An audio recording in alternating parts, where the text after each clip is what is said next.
When in doubt, use a straw. So that's what I'm doing. That's better.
I think it's going to turn out quite pretty.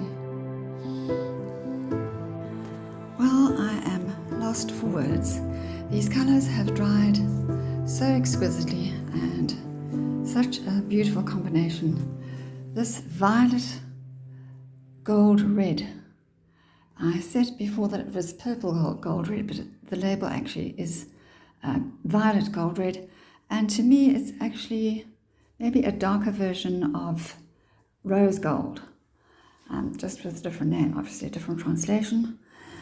And it goes so perfectly together with this rose colour and with the pearlescent white. So I think a bit of the brown did make its way up into these blossoms, but that's okay.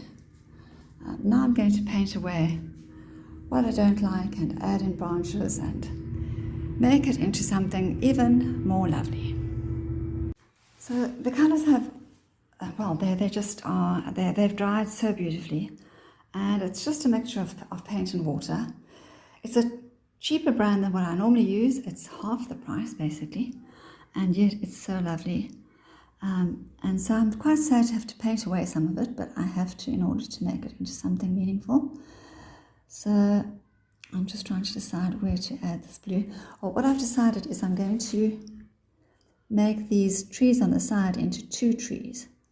So I'll put a bit of blue through that there, and then I'll tidy up the sides and make them further up. And this one's got some lovely soles and lacing. This is just so exquisite. I'll try and keep some of that, but this will definitely be two trees. And it doesn't have to be such a straight line. And this one as well.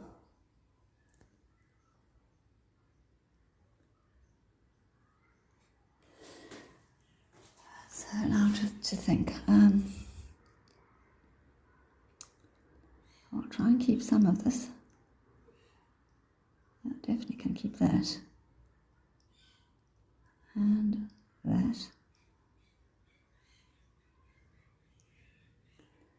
So that will be one tree.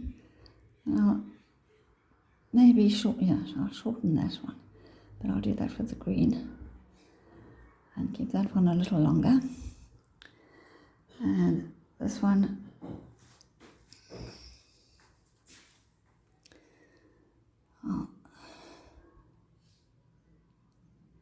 I'll have to paint away some of this.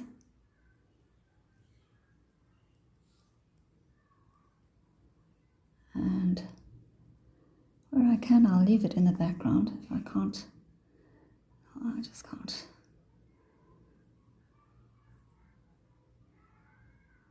And this red and brown mix came out beautifully as well.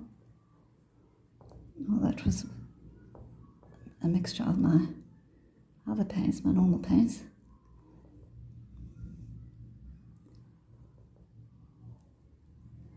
So let that dry while I work on the middle tree. That's what I've done with the blue so far. And you can see there is blue peeping out amongst the blossoms, but I may need to add a bit more, but I'll leave that until after I put the branches in. And now I'm going to carry on with the green, which has got a bit of brown mixed in it. And I'm going to just paint away this, unfortunately, this beautiful part, to give this tree trunk more definition. And where I can, I'll leave that and see if it kind of makes sense in the end. Because, you know, cherries have loose branches and roots growing out the bottom. And this one definitely needs to be a bit shorter.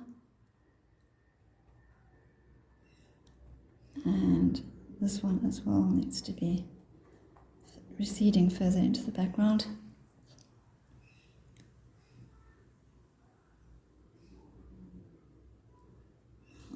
Needs to be thinner and going thicker.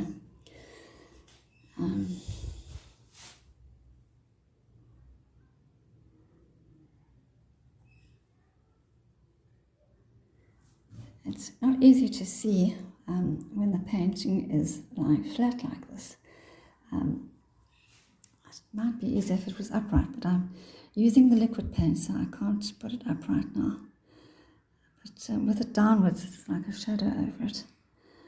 Now this tree's got a really bad shape. How that happened. Okay, so I'll have to make this one narrower up there with some more blue. I'll paint the green around here, and I'll paint some green around here. I might have to put back, well, I will have to put back some. Now, I'll just make this one shorter there as well. Make it more in the distance, but I will have to make the base a bit thicker. And make this one narrower at the top. And also a bit further in the distance.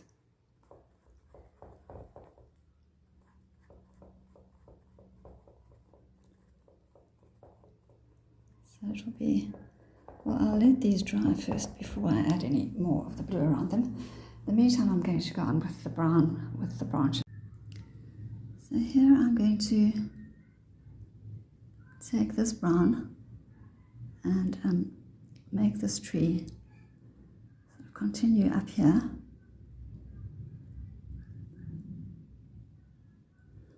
And I'm not going to make the mistake I made with the other painting, taking the branches all the way to the top. Some of them, yes, but not all. And in this case, some of these blossoms will be from this tree, not from this short one. And now I need to make this paint as thin as possible so that I can create some thin branches coming off. Like that, and the branches will not be straight. Now those were branches from this tree, so let me just do this one here. And it's like there are natural lines there that I've formed in the paint. This was a line that I drew in, which has actually stayed. And some very thin lines, not too many. And I might have to make them dark. I can't say I like this colour particularly. I'll do that with dry, darker paint, I think. And let's see. Here there's a potential for a thin branch. And there as well.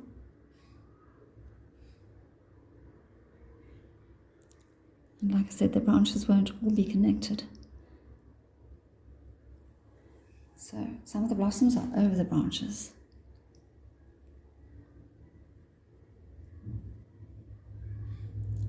And so I'll continue working my way around. So you can see I've added a thick trunk, coming from this trunk, a thick branch. But I can't take it any further than that because I don't want to ruin those blossoms there. But I can see where I made a line here. I didn't do very many lines because I was, didn't want to ruin the design. I wanted it to dry in the colours as they were. This is thin branch here. That is what I shaped with that little stick.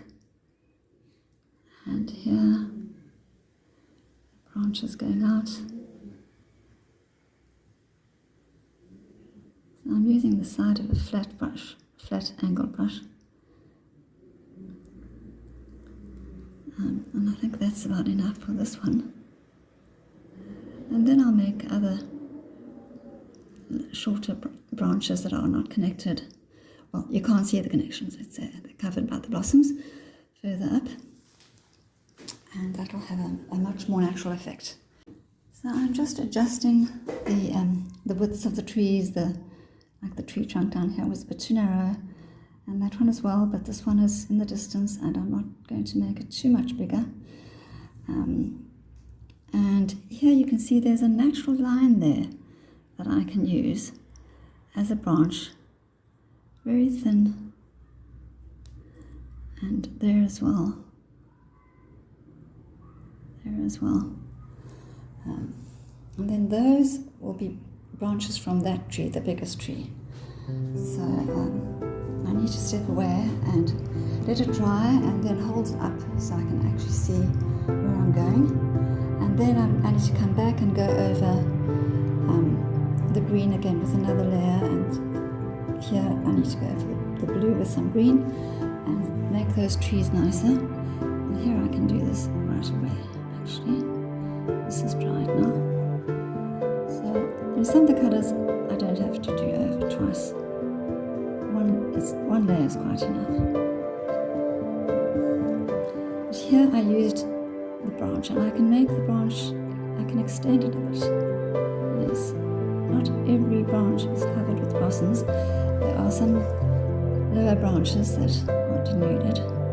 Blossoms have fallen, and there are 100 different cherry blossom species, trees and varieties in the species. So you get those with light grey trunks, those with cherry coloured trunks, which is the colour I really like. And you can make it to whatever suits your fancy, whatever you think is beautiful. And doing this already has given me, while I was waiting for it to dry, it gave me ideas for another cherry blossom painting, which I'm going to use some of these colours, but again quite differently. That'll just be a branch, but it will be done in such a way that it'll be really, really pretty. Here's some branches at the top, short branches and sticking out. Here's one that could be sticking out there.